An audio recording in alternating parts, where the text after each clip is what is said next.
the moment you disappear. Every night it happens. You close your eyes, your breathing slows, your body becomes still. And then you disappear, not physically. Your body remains in bed. But you, the thinking, dreaming, feeling part of you, goes somewhere else. For thousands of years, humans have asked one unsettling question. Where do we go when we fall asleep? Is sleep just rest? A biological reset for the brain?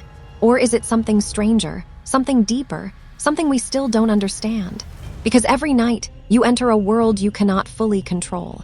A place where time bends, where logic dissolves, where memories replay and fears take shape.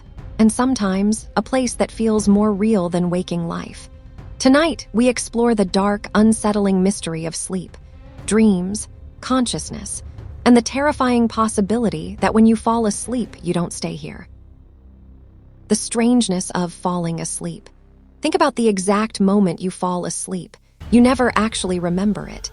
You remember lying down. You remember closing your eyes. You remember thinking random thoughts. Then suddenly, it's morning. That missing moment, the exact second your consciousness shuts off, is one of the most mysterious experiences humans have every single day. Scientists say sleep is necessary for survival. Without it, the brain begins to fail.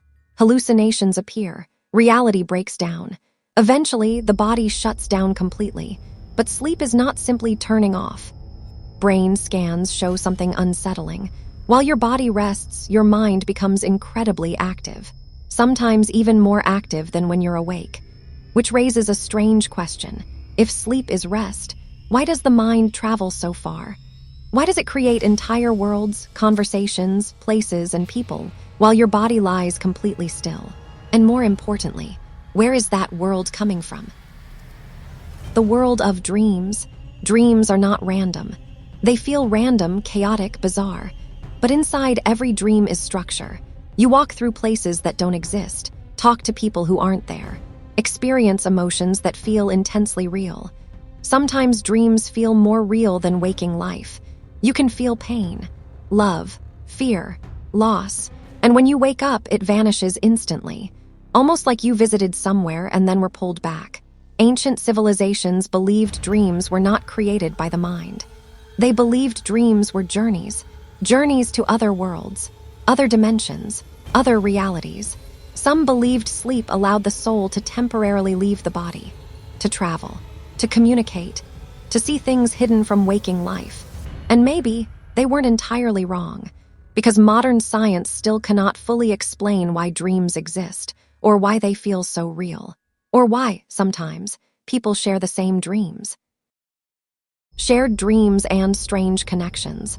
There are documented cases of people dreaming the same place, the same building, the same hallway, the same figure. Strangers who have never met describing identical dream environments. A school they've never attended. A city that doesn't exist on any map. A dark ocean with no horizon. Online forums are filled with people describing recurring dream locations. They return night after night, exploring the same strange spaces. Some even draw maps. And sometimes those maps match. Is it coincidence, pattern-seeking behavior, or something else? What if dreams are not entirely created by the brain but accessed? Like tuning into a frequency, a shared mental space. A place consciousness enters when the body shuts down. A place we all visit but rarely remember clearly. When the body sleeps but the mind wakes. Sleep paralysis. One of the most terrifying experiences a person can have.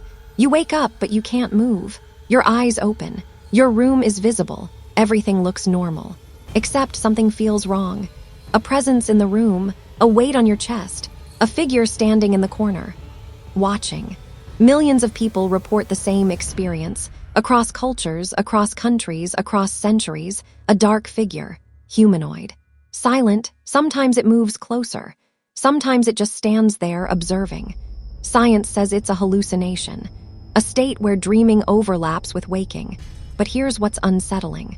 People who have never heard of sleep paralysis describe the same figure, the same presence, the same overwhelming dread. Why would different minds create the exact same hallucination, unless it isn't entirely in the mind? Lucid dreaming, control or access. Some people can control their dreams. They realize they're dreaming and begin to explore intentionally. Flying through cities, walking through endless buildings, meeting figures that respond intelligently. Lucid dreamers often report something strange. The dream world feels stable, consistent, almost like a real location. Some return to the same dream environments repeatedly, learning layouts, recognizing places. And sometimes they meet beings that seem independent, not random characters, not projections, but entities that respond unpredictably. Some lucid dreamers describe being told, "You're not supposed to be aware here." Imagine that, becoming conscious in a place you were never meant to wake up inside. The theory of consciousness travel. There is a theory not widely accepted but deeply unsettling. What if consciousness is not created by the brain but received by it?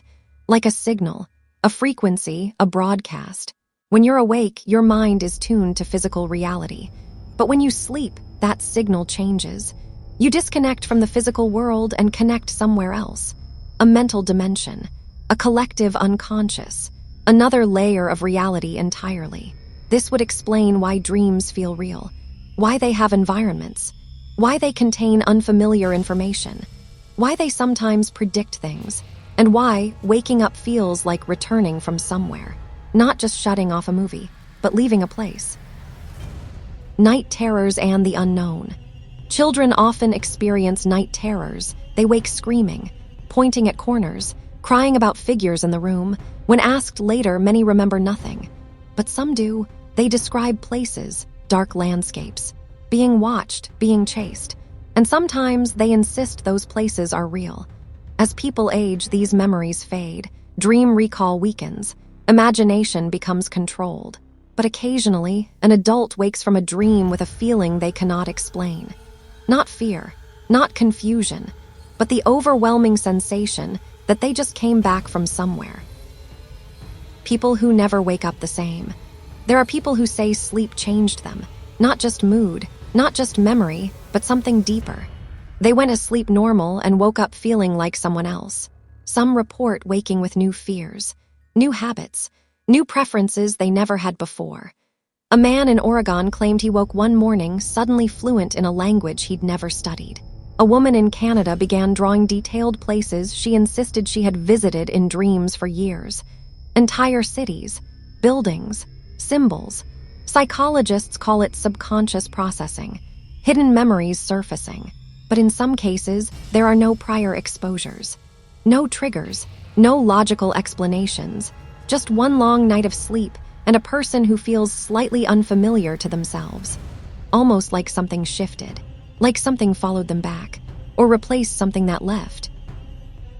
Time doesn't work the same in dreams. In waking life, time is stable. Minutes pass, hours move forward. Everything flows in one direction.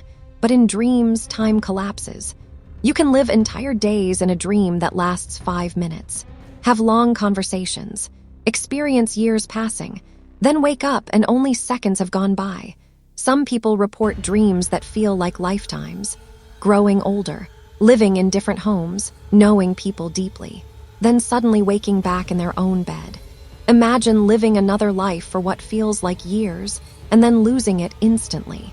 Where does that time exist? Where does that experience go? If the brain can simulate entire lifetimes in minutes, then what exactly is time inside the mind? And more unsettling, if you experience something fully, emotionally, physically, mentally, even if it happens in a dream, was it any less real? The feeling of being watched in sleep. Many people have experienced this. You're asleep, deep in dreams, then suddenly you feel watched. Not see, not hear, just know. A presence near your bed, standing beside you, observing quietly. You wake instantly, heart racing, room dark and silent, nothing there, yet the feeling lingers. Across cultures, across countries, across centuries, people describe the same sensation, something watching them while they sleep.